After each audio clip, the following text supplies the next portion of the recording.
আলহামদুলিল্লাহ, আল্লাহ আমার প্রতি সবসময় অনেক কাইন্ড।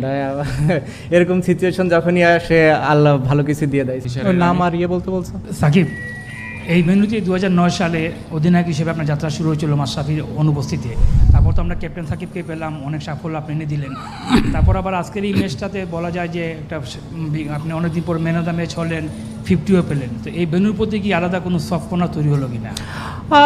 ওরকম না, ওভারঅল ওয়েস্ট ইন্ডিজই আমার জন্য সবসময় ভালো কিছু নিয়ে এসেছে।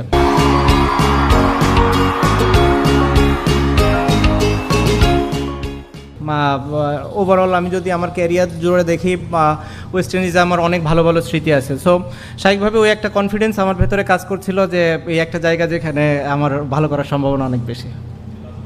সাকিব, আমি জানি না কোশ্চেনটা হয়েছে কিনা, যে আপনি এই ম্যাচের আগে আপনাকে নিয়ে যে ধরনের আলোচনা ছিল এবং ওই যে আচ্ছা, আমি একটু যোগ করতে চাই, এই কারণে এর আগেও এত বছরের কেরিয়ার